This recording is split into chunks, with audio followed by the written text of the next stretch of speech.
Hello दोस्तों, कैसे हैं? ठीक है। देखिए, हम लोग कर रहे हैं परसेंटेज टॉपिक का एसएससी सीजीएल पीवाईक्यू। ओके, तो चलिए कंटिन्यू करते हैं उसको। देखिए, नेक्स्ट क्वेश्चन है हमारा कि यदि किसी संख्या का 62% और 80% का बीच का गैप दे रखा है 198, ठीक है, तो उसी संख्या के 92% और 56% के बीच का अंतर क्या है। देखिए, बहुत ही सिंपल क्वेश्चन है ये।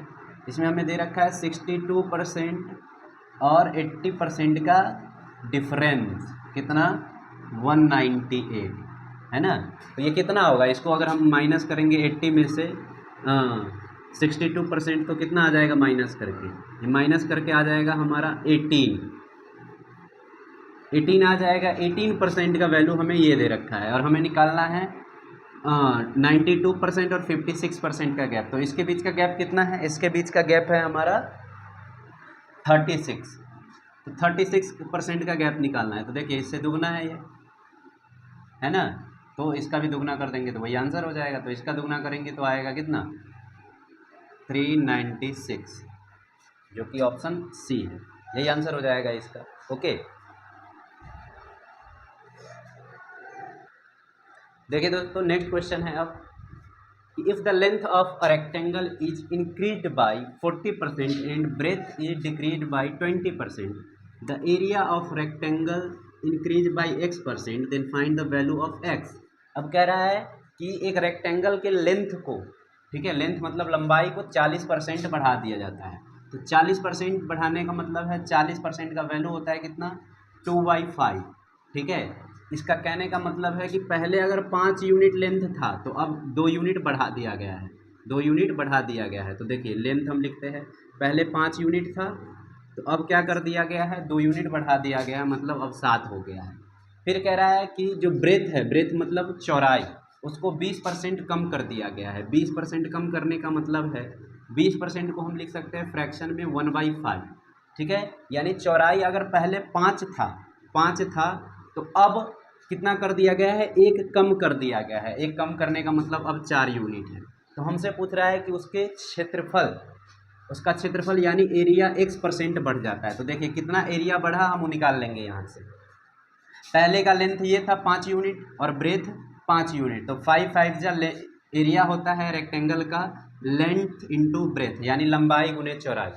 तो 5 को 5 से मल्टीप्लाई करेंगे तो पहले एरिया था 25, ठीक है, और अब नया एरिया है, लेंथ हो गया 7 यूनिट और ब्रेथ हो गया 4 यूनिट, यानी नया एरिया है 28 यूनिट स्क्वायर, ठीक है। तो यानी बढ़ कितना गया, बढ़ गया है 3 यूनिट, और पहले कितना था 25।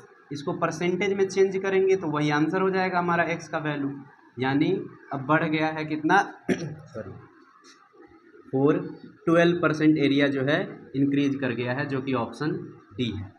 ओके,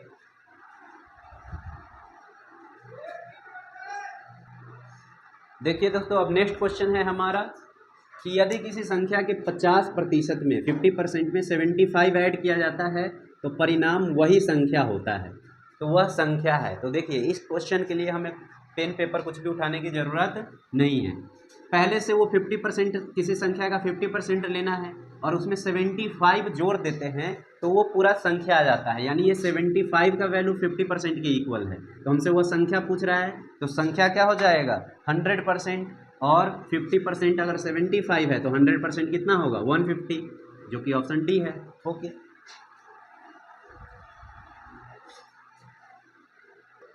देखिए दोस्तों, नेक्स्ट क्वेश्चन है फिर अब हमारा कि if 85% of a number added to 75 then result is the number itself, the number is. अब कह रहा है 85%, किसी संख्या के 85% में हम 75 अगर जोड़ते हैं तो वो नंबर आ जाता है। यानी 85 एक नंबर का लिया, ठीक है, और उसमें 75 जोड़ दिया तो वो क्या आ जाएगा, 100%, यानी वो नंबर आ जाएगा 100%। तो 75 किसका वैल्यू है, 75 हो गया 15% का वैल्यू, है ना, 15% का। तो हमसे पूछ रहा है कि वह संख्या क्या होगी, तो संख्या होगा 100%। यहाँ से आप 100% का वैल्यू निकालोगे तो 75/15 इंटू में 100, इसको सॉल्व करने पर आ जाएगा 500, ठीक है, जो कि ऑप्शन ए है।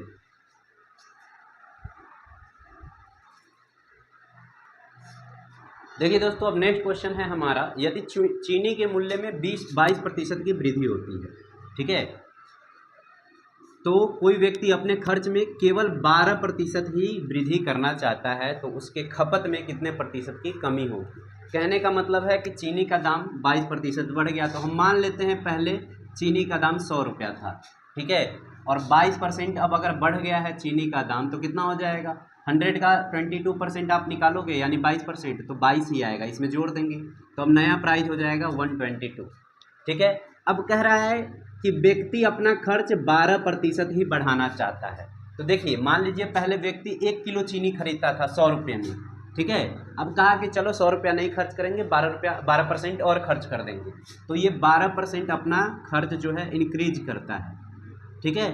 तो यानी कितना ये खर्च करता है, पहले 100 करता था, 12% बढ़ा दिया अपना खर्च, तो 100 का 12% होगा 12, और इसमें 100 में जोड़ देंगे तो हो जाएगा 112, यानी अब वो 112 रुपया खर्च करता है, ठीक है। तो हमसे पूछ रहा है उसकी चीनी की खपत में कितनी कमी करनी होगी। तो देखिए, चीनी अब 1 किलो मिल रहा है 122 रुपये का, लेकिन वो खर्च कितना कर रहा है 112 रुपया ही, यानी 10 रुपये का चीनी उसको क्या मिलेगा, कम मिलेगा, 10 रुपये का चीनी कम मिलेगा, और चीनी का दाम कितना है 122 रुपया।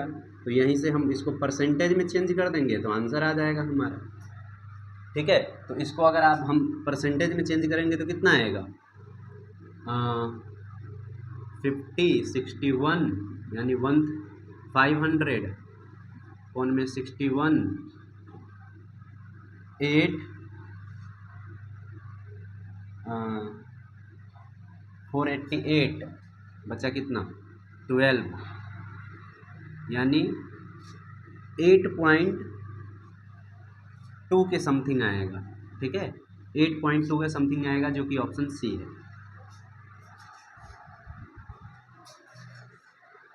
देखिए दोस्तों, नेक्स्ट क्वेश्चन है, यदि चीनी के मूल्य में 20% वृद्धि हो जाती है और कोई व्यक्ति अपने खर्च में केवल 8% ही वृद्धि करना चाहता है, तो अपनी खपत में कितने प्रतिशत की कमी करनी होगी। ठीक है, ऐसा क्वेश्चन अभी हमने किया।